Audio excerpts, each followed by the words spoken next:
Hey guys, welcome to Rough Riders. Today we're talking cages.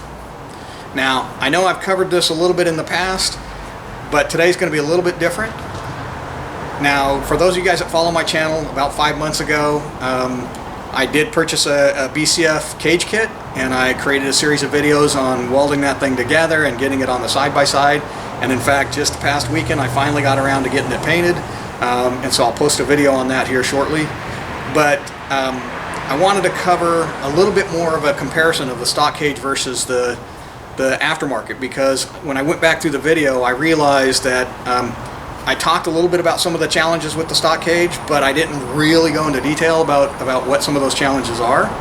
And I've seen just a number of conversations. It keeps coming up on various Facebook groups and forums that I'm part of, where people talk about bracing a stock cage. And so I thought, hey, this would be a good time to do a comparison between a stock cage and an aftermarket, and give you guys some insight about not only about why I did what I did, but what some of those challenges are and what to look for in a good aftermarket cage. So let's dive into that and take a closer look at what's going on with these two cages. So let's look at the stock cage first. Now before we start, I do want to preface this and say, you know what, everything I'm sharing here is just my opinion. I am not a mechanical engineer. I'm actually an electronic engineer by training. So that's what my engineering degree is in. But I've had a lot of the same geometry, physics, and advanced mathematical courses as the mechanical guys. So I've done a lot of homework on this, and I feel I got a pretty good grasp on the challenges of the stock cage and where the weak points are. So let's start by looking at the materials used. So what you'll see here is on the main hoops, which is the A pillar all the way back to the C pillar, and the B pillar here, is all 1.75 inch tubing. It's 0.062 inch wall tubing on the main hoops, and then on the cross members for the roof is all 1.5 inch tubing, same thickness on the diameter are the walls, and the harness bar is also 1.5 inch. So that's your main materials that this thing's constructed of. I'll actually show you the difference in the thickness of the tubing from the stock cage to the aftermarket here in just a second, but that's your main material design here. Let's take a look at the architecture of this cage and how it's designed, and where I think the weak points are that make it prone to failure in a rollover. So first off is, you'll notice, there is no dash bar running from the lower portion of the A pillar across the dash, and so that you lose that rigidity between these 2 points that help hold everything in place. The only bar you've got really tying the front A pillars together is on top here, is this roof bar, and it's bolted in. And so you now already have a spot that's not going to be as strong as if it were welded. So you do have a failure point here with bolt-in sort of solution. The second piece that I think that's problematic here is there is nothing supporting this A-pillar junction here, right? This bend right here, there's nothing supporting this. And so if you take a hit, so if you go nose over and hit right here first, it's going to want to just pancake down because there's nothing supporting it. You have that same problem back here on the B pillar. There's nothing coming up supporting this B pillar bend. Your B pillar ties back in here to your C pillar. So if you're going, let's say you're going up a hill and you roll back and hit here first, that's going to want to pancake down because there's no structure supporting that at all. It's great for visibility, but you've got no support. And to me, that's a significant challenge that you can't overcome with just bracing. I've heard a lot of guys talk about, well, hey, you can bolt in this bracing here and it'll be just fine. Well, no, it won't, because you got two things going on. You got thin walled material and you've got no structure here. So throwing in some intrusion bars up front It'll add a little bit of rigidity to the front, but you know, it's not going to help you in a rollover. It's not going to prevent this A-pillar from crashing down. It's not going to prevent the B-pillar, even if you threw in, you know, rear intrusion bars, and I don't even know where you'd put them, because you'd have to tie into these guys up here because there's no structure going across. You know, you've got a lot of challenges here that bracing just isn't going to fix. And you know, I know some of you guys may be thinking, okay, this is the 2016 to 2018 model. 2019 they come up with new cage geometry, and that's true. They did add a little bit of gusseting up here on the A-pillar, and that's great.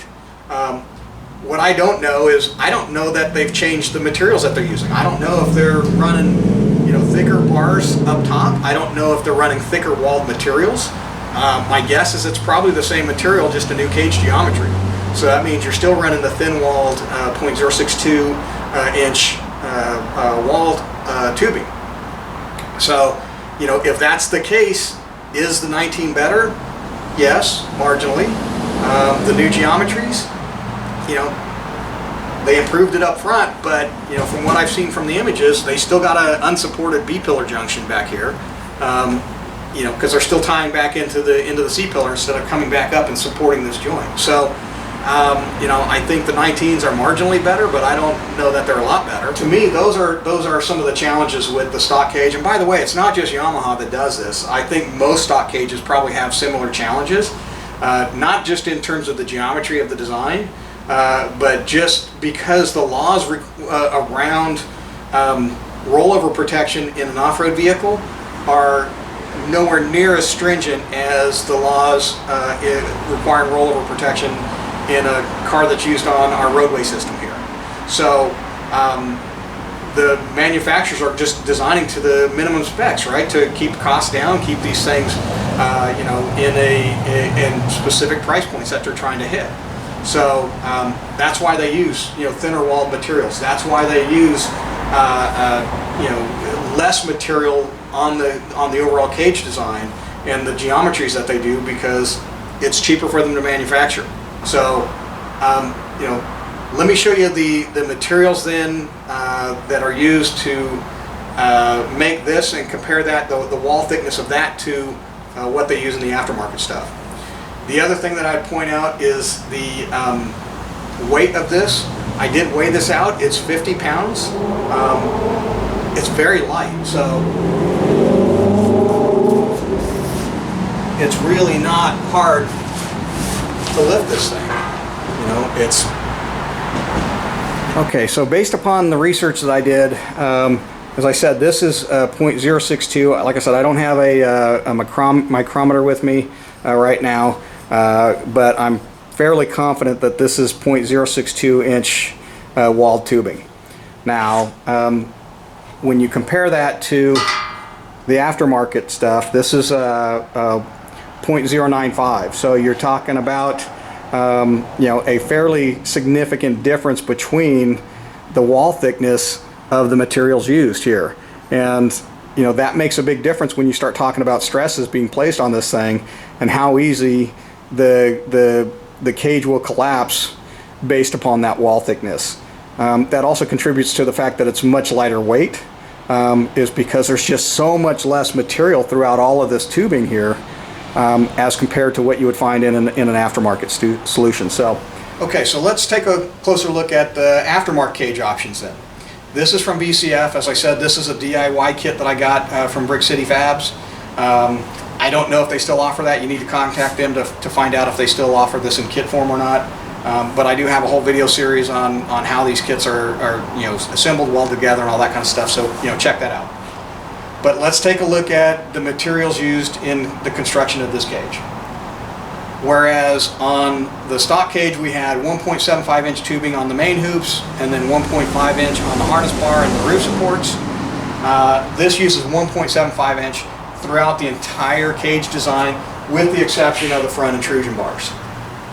So my main hoops, my gusseting, my B-pillars, my rear intrusion bars, the harness bar, the front dash bar, everything on this, the roof bars, everything is 1.75 inch. So it's already, you know, a bigger diameter material, so that's going to make it stronger. On top of that, it's using the thicker walled 0.095 inch walled tubing. So it's going to be much more robust and sturdy as well. So all of that contributes into a much stronger design. Where the stock cage was 50 pounds, this thing is easily 100 pounds. It's definitely much more robust. So just alone in the materials alone that you've got, you've added a lot of strength and rigidity to the overall design. Now let's take a look at the design and show what they are doing differently in a good aftermarket cage. Take the B pillars for example, where the Yamaha ties back into just straight into the C pillar, leaving this whole section open. They've obviously supported the B pillar extremely really well, right? So at this B pillar junction, I've got the B pillar coming straight up into it. So if I take a hard hit, it's going to drive that stresses down into the B pillar instead of just pancaking flat. You've got a bend right here, and so bends are going to be typically going to be the first thing to fold if it's going to fold. In order to support that B pillar, they've got a gusseting here that ties the B and C pillars together. So now what you've got is this whole wedge piece holding this corner up. So if you take a hit here, it's going to hold up really well, as opposed to just pancaking flat. On top of that, you've got on this particular cage design, you've got V-bars coming back into this B pillar, and I'll show you that here in just a second. Further supporting it, you've got a roof bar coming into it from this side, so you've got both horizontal rigidity as well as vertical rigidity into this thing. So it can take a big hit without ever failing and keeping the driver and passenger safe. Let's look at the 8-pillar junction. So what you'll find in a lot of good aftermarket cages is they will put a gusseting right here, and it'll be almost an exact opposite bend of this, so it'll look like that, and they'll weld in gusseting here, and that supports this B pillar or this 8-pillar and keeps that from pancaking, because as it hits that stress, that curve gusseting is pushing back up, holding that stress, absorbing that stress instead of allowing this corner to fold. Now you might be thinking, okay, well, hey Jay, you don't have the gusseting there. Well, no, because what BCF did is in this particular case they added, not only do we have the horizontal roof bar on the front tying into this corner, they've also got taco gusseting right here, and I'll show you a close-up of that in just a minute. That helps build up and beef up this whole structure, so that way it won't collapse. It would take a really hard hit, because it's going to drive all of that stuff through all the supporting structure there. So in this particular design, we didn't really need the gusseting here. Nice thing about the gusseting right there, and I almost had them put them on here anyway, was that they also serve as grab handles. So if you're trying, climbing in and out of the car, you've got a nice handle that you can grab onto. My wife and I toyed around with that idea. We almost did it, but we opted for just a clean entry, clean exit there. But that would have certainly added additional strength, even though it's not really needed in this particular case. Okay, so as you can see, what's going on here in the front then is now we've got this dash bar going all the way across, so that's giving that horizontal rigidity that I was talking about on the A-pillar on the bottom piece. So now you've got this whole framed out front, both top and bottom, supported, keeping this thing very strong, keeping these bars from folding in, folding down.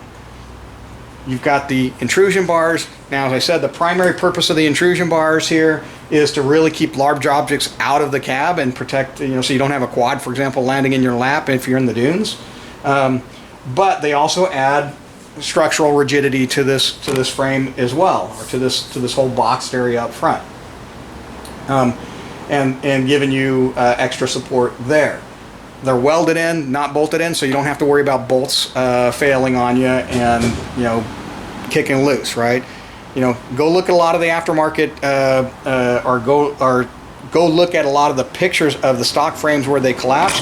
They always collapse in the A pillar and B pillar. There's even pictures where people have put in a brace up front here with the intrusion bars, and those things just snap right out. They're like twigs, so they don't really do a lot to add protection other than just keeping objects out of the cab. So looking at the inside of this cage, you can see here's the taco gusseting that I was talking about. This adds a lot of rigidity up into that A-pillar juncture. We've got the V-bars tying into the front, supporting the roof, so in a good rollover. You've got the V-bars tying in back into the B-pillars, adding more structural strength. You've got the rear intrusion bars. So you've got a lot of stuff going on here to make this a really solid and sturdy cage. Now, you could argue that these overhead V-bars over the passenger and driver side aren't really needed, and that's probably true. I don't know that they really are. You probably just, all you really need is this center tubing. But they came with the kit. I like the kit. It's durable, so I went ahead and put them in. This kit was designed for one of the guys in BCF that does a lot of racing, and if it's good for him, I felt it was good for me. So there you have a good inside look at what's going on with this BCF cage, and some things to look for when you're looking at an aftermarket cage. One thing I will say is you can see I added the Simpson aftermarket seats to my car. By the way, they're super comfortable. But one of the problems is you do lose a little bit of headroom when you install these things. The way you mount them in, you lose a good 2 inches. And so, that can be a little problematic when you choose your cage option. For my wife and I, it's fine. I'm 5'8", my wife is 5'7", and we fit in here absolutely fine. This is the mid-height model of the cage, and we fit in here just fine. But I do have friends that are over 6 feet. And it gets pretty snug when they put on helmets. They start getting really close to this overhead V-bar, and so my only regret then would be not going with a slightly taller version. They actually have 3 sizes of this. They got a shorty, which is about 2 inches lower than this. They've got the mid-height, which is what this is, and then they've got the tall boy, which adds about 2 inches. I think if I had to do it over again, I would have went with the tall boy. But that's a look at what's going on inside the cage. Okay, so final thoughts. Don't waste your time trying to brace a stock cage.